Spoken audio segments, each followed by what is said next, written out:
मग मंकीला सापाने मारला, मग सापाला देवबापाने मारलं ना. मंकीला खाल्ला, सापाने खाल्ला मंकीला, बापाने मारलं ना.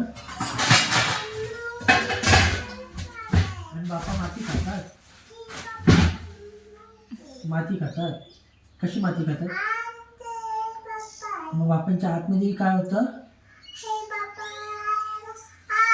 आ केलं तर मग शर्म दिसलं ना आतमध्ये. मग मंकीला काय केलं बापांनी? हा, मग मंकी पळाला ना.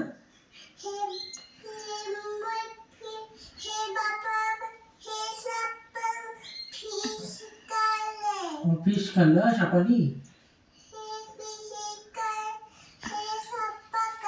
असं केलं. हा, मग फिश नेला बापांनी. मंकीने नेला फिश. मग फिशला नेला काय केलं मग?